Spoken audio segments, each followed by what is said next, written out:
Dear friends, welcome back. In this video, I'd like to continue Bandit series on the OverTheWire platform. Before we go ahead, if you don't mind, please subscribe to my channel and leave a thumbs up. And also, please let me know what you think in the comment box below. And the level I'm going to do in this video would be level 23. Here is the description for this level. A program is running automatically at regular intervals from cron, the time-based job scheduler. I think this level still has a lot to do with the cron job, which is very similar to the previous level. And we should look in this directory for the configuration and see what command is being executed. Alright, so without further ado, let's just get started. We can head over to Kali Linux VM. First of all, we need to SSH to the target. I'd like to autocomplete this command. As before, I specify the username of current user, Bandit22, followed by the host name. And I also explicitly specify the port number with the option of -P, which is 220. So now we can hit enter.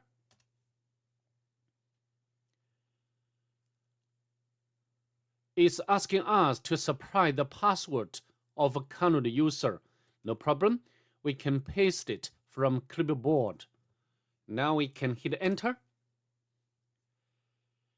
Now we're in the target machine, and we can press keys Ctrl, Shift, and L to clear the screen to get a bigger space on the screen. And as usual, we can run command ls to list directory content. For me, I always use these three options together.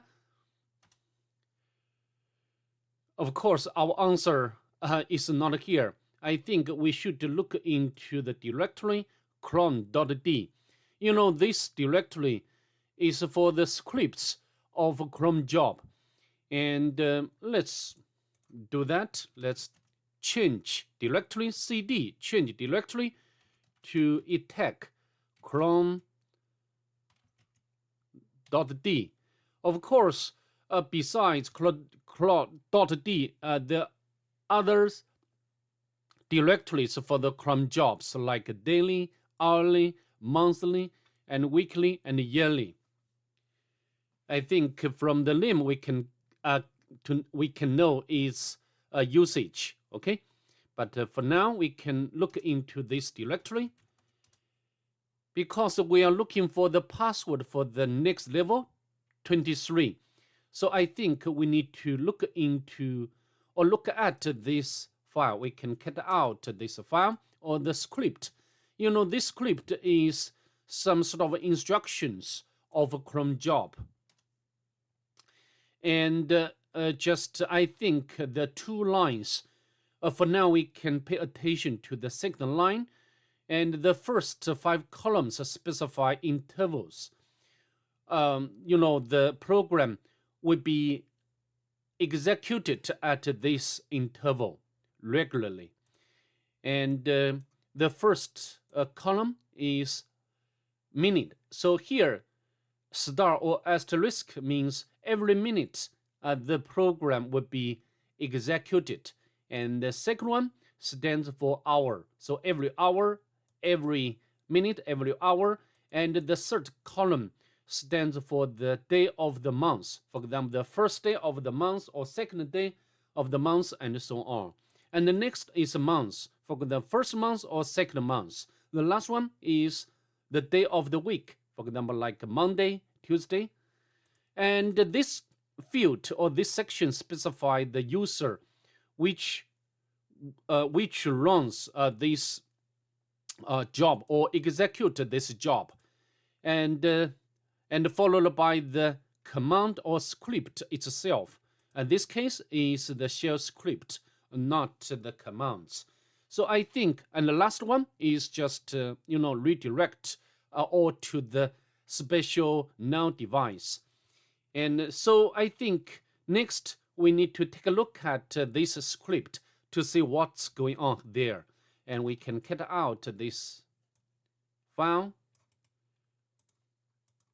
But before we access or cut out this file, we need to see whether current user Bandit22 has permission to access. Okay, press enter, and the current user, the current user belong to this group Bandit22, and the second set of 3 characters specify the permissions or privileges for the group.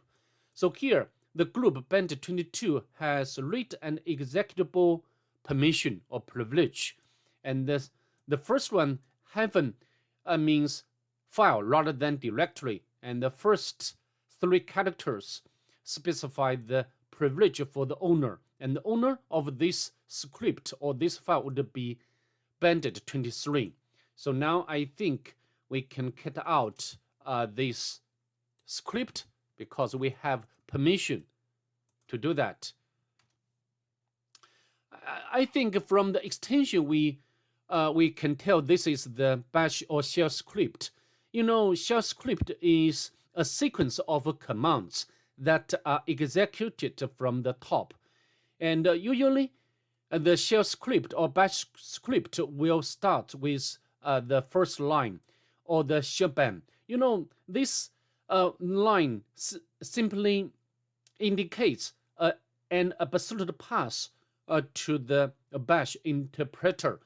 Bash interpreter or bash program will execute a sequence of commands that are listed here, okay, or in this file. So next, we need to understand what's going on exactly.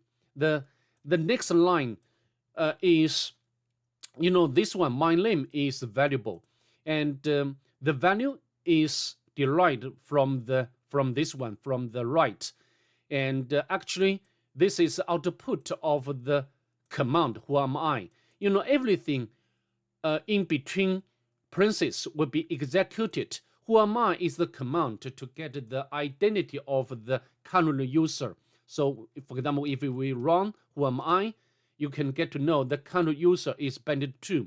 However, because the owner or the owner of this script would be Bandit23.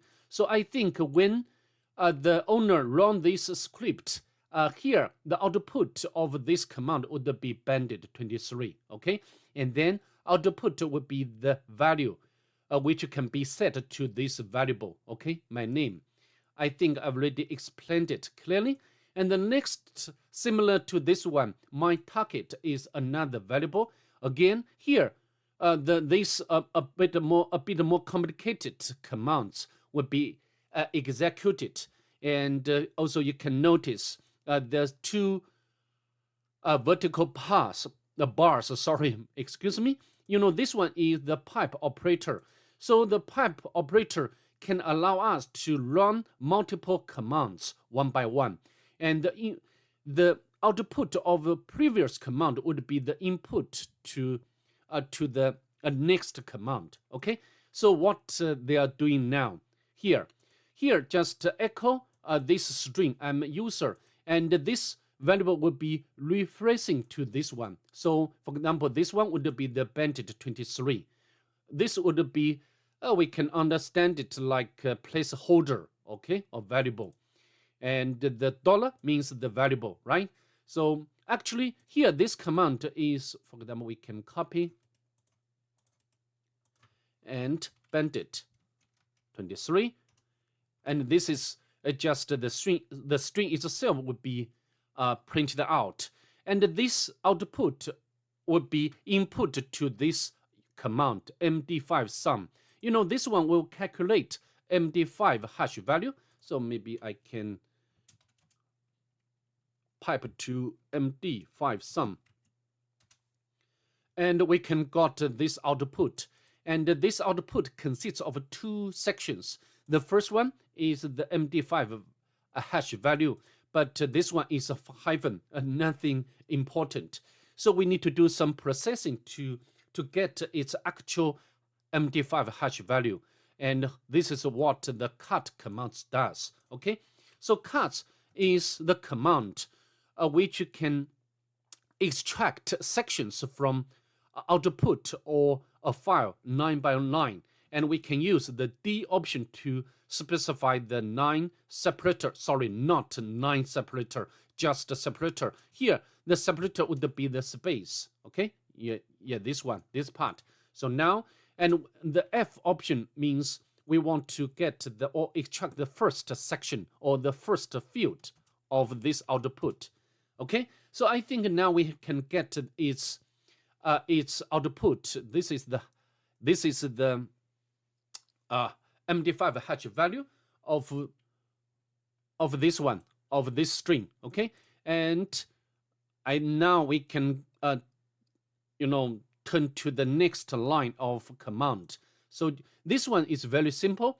Simply echo or print this string. Of course, the variable would be replaced by the value. For example, my name here is Bandit 23, and will be here my target would be replaced by this MD5 value. Okay, and the next command, very important, and will retrieve or access this file. Then this file, if my name is Bandit 23, as we know, this file or this absolute of this file contains password for the next level, Bandit 23, and will get out. Of course, at this moment, current user Bandit 22 doesn't have any permission to retrieve this file. Let me show you what I mean in action.